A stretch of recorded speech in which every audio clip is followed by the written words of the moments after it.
வணக்கம் மக்களே, இந்த வீடியோவில் நம்ம என்ன பார்க்க போகிறோம் அப்படின்னா, விழுப்புரம் மாவட்டத்தை சேர்ந்த ஊரப்பாக்கம் கிராமத்தில் நடந்த ஒரு விபத்தை பற்றி தான் பார்க்க போகிறோம். அந்த அதாவது ஊரப்பாக்கம் ஏரியாவில் உள்ள கோதண்டராம நகரில் கிரிஜாங்கிறவங்க வசித்து வந்துட்டு இருக்காங்க. அவங்க லாஸ்ட் இயர் அவங்க கணவர் இறந்துடுறாரு.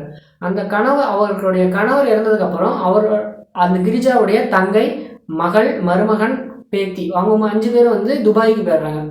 ஸோ இந்த வருடம் அவங்க கணவருக்கு திதி கொடுப்பதற்காக துபாயிலேருந்து திரும்பவும் 5 பேரும் வந்திருக்காங்க.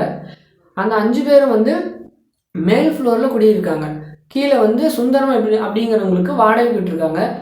அதுக்கப்புறம் இப்போ லாஸ்ட்டாக கொஞ்ச நாள் அதாவது 1 இயர்க்கு அப்புறம் வந்திருக்கனால எலக்ட்ரிக்கல் ஒயர்ஸ் எல்லாம் கொஞ்சம் பழுது பார்க்கணும் அப்படின்னு சொல்லி எலக்ட்ரீஷியன் வந்திருக்காங்க. மேக்ஸிமம் ஆல் ஒர்க்ஸும் முடிஞ்சதுக்கப்புறம் ஃப்ரிட்ஜை மட்டும் பார்க்கல, நாளைக்கு பார்த்துலாம்னு சொல்லி லேட் ஆகிடுச்சின்னு கிளம்பிட்டாங்க. ஓகேங்களா? ஸோ அந்த ஒரு தவறுனால தான் இவங்களுக்கு எதிர்பாராதாமல் 3 பேர் பலியாயிருக்காங்க. 2 பேர் படுகாயத்துடன் ஹாஸ்பிட்டலில் அட்மிட் பண்ணியிருக்காங்க. ஓகேங்களா? இவங்க ஃபஸ்ட்டு கிரிஜாவும் ராதாவும் ஒரு ரூமில் இருந்திருக்காங்க.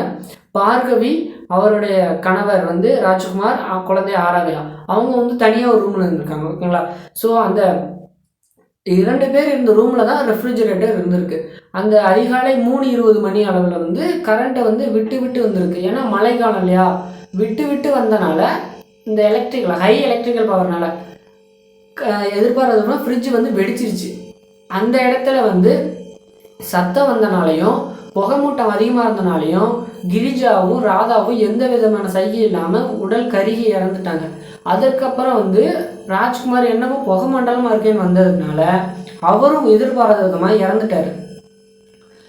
அடுத்த ரூமில் இருந்த நம்ம கிரிஜாவுடைய மகள் பார்கவி, அவங்க குழந்தை ஆராதயா, அவங்க 2 பேரும் தீக்காயங்களுடன் படுகாயம் அடைந்து ஹாஸ்பிட்டலில் அட்மிட் செஞ்சுருக்காங்க. ஸோ இதனால் என்ன தெரியுது அப்படின்னா, இதை கலெக்டர் பார்த்துருக்காரு. ஸோ பார்த்துட்டு ப்ரெஸ்ஸில் பேட்டி கொடுத்துருக்காங்க. ஓகேங்களா?